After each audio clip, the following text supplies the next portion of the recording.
أعظم ما ينعم الله عز وجل به على العبد أن ينعم عليه بمعرفة الفقه، كما قال النبي صلى الله عليه وسلم: من يرد الله به خيرا يفقهه في الدين.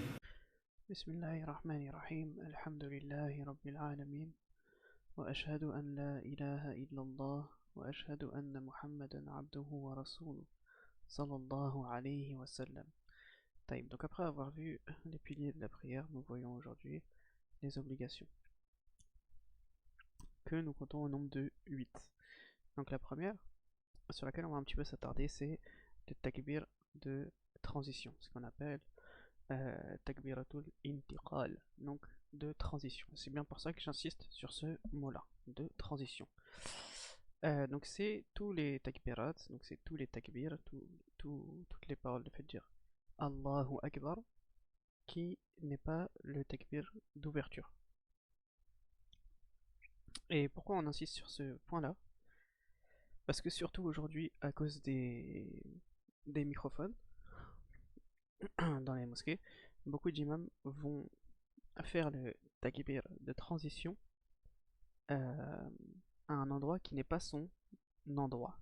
C'est-à-dire, donc le takbir de transition, comme son nom l'indique, il s'effectue lors d'une transition entre deux piliers de la prière. Par exemple, entre le pilier de rester debout et de rester al-Fatiha et le pilier de l'inclinaison. D'accord? Donc la personne est debout, et lorsqu'elle va s'incliner, pendant l'inclinaison, donc pendant la transition, il va faire ce takbir. Beaucoup d'imams, donc à cause du microphone, ils vont faire le takbir debout, et après avoir fini le takbir, s'incliner. Donc ils vont faire Allahu Akbar, puis s'incliner. Et donc ça, selon le madhab, selon l'école, c'est faire une obligation à un autre moment que son endroit. Ça veut dire que lors de son endroit, je ne la fais pas. Et donc ça veut dire c'est délaisser, si on le fait volontairement, la personne qui le fait volontairement, ça veut dire c'est délaisser une obligation volontairement, et du coup ça annule la prière. Par contre, si c'est une personne qui le fait par erreur, en oubliant, il pourra la corriger par la prosternation de l'oubli, qu'on verra prochainement, Inch'Allah. Donc tous ces takbirat, donc tous les takbirs qui ne sont pas le premier takbir d'ouverture de la prière sont des takbirs de transition. Donc entre debout et incliné, entre debout et prosterné, en se relevant de l'inclinaison aussi également. Donc pareil, en se relevant de l'inclinaison, c'est pendant que je me relève, en se prosternant, en se relevant de la prosternation. Ainsi qui revient souvent, c'est après le sujud, donc après la prosternation, quand on se relève pour la deuxième unité de prière, certaines personnes font le takbir en étant debout, alors que c'est pendant la transition, ça veut dire c'est pendant que la personne se relève, pendant qu'elle se met debout, c'est à ce moment-là qu'il fait le takbir.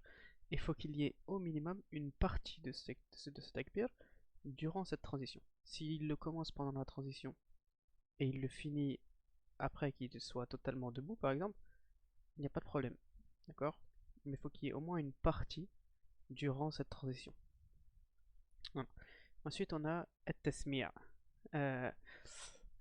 J'ai oublié d'écrire quelque chose ici. Donc quand on regarde en arabe, at-tasmi' li ghayri al-ma'moum. Donc le tasmi', c'est le fait de dire Sami'a Allahu liman hamida. C'est cette parole-là. Elle est obligatoire. Li ghayri al-ma'moum, pour tout le monde sauf le ma'moum. Donc le ma'moum, on a dit celui qui était dirigé. Donc pour l'imam et pour le munfarid, celui qui prie seul, on est obligé de faire at-tasmi'. Mais pour le ma'moum, lui il ne fait pas tasmi'. Il va faire uniquement at-tahmid, qu'on va voir juste après. D'accord? Donc le ma'moum, quand on prie derrière l'imam, on ne fait pas le tasmi'. Et pareil, le tasmi', son endroit, c'est pendant qu'on se relève de l'inclinaison, comme on l'a dit plus tôt. Pendant qu'on se relève de l'inclinaison, on fait tasmi'. On ne fait pas le tasmi' une fois qu'on est relevé, pour l'imam et pour celui qui prie seul. Le tahmid. Qu'est-ce que c'est le tahmid? C'est le fait de dire Rabbana wa lakal hamd. D'accord, c'est ça le tahmid. On voit dedans qu'il y a le mot hamd. hamd, la louange, at-tahmid, d'accord? Et cette parole, elle est pour tout le monde, c'est-à-dire pour l'imam et pour le munfarid, celui qui prie seul, elle est après le tasmi', après s'être relevé. Ça veut dire le tasmi' pendant que je me relève de l'inclinaison, et une fois que je suis debout, bien droit, je fais at-tahmid. Par contre, pour le ma'moum, pour le suiveur de l'imam, lui il le fait pendant qu'il se relève. Donc c'est-à-dire pendant que l'imam fait son tasmi', en se relevant, lui quand il va se relever, il va dire Rabbana wa lakal hamd.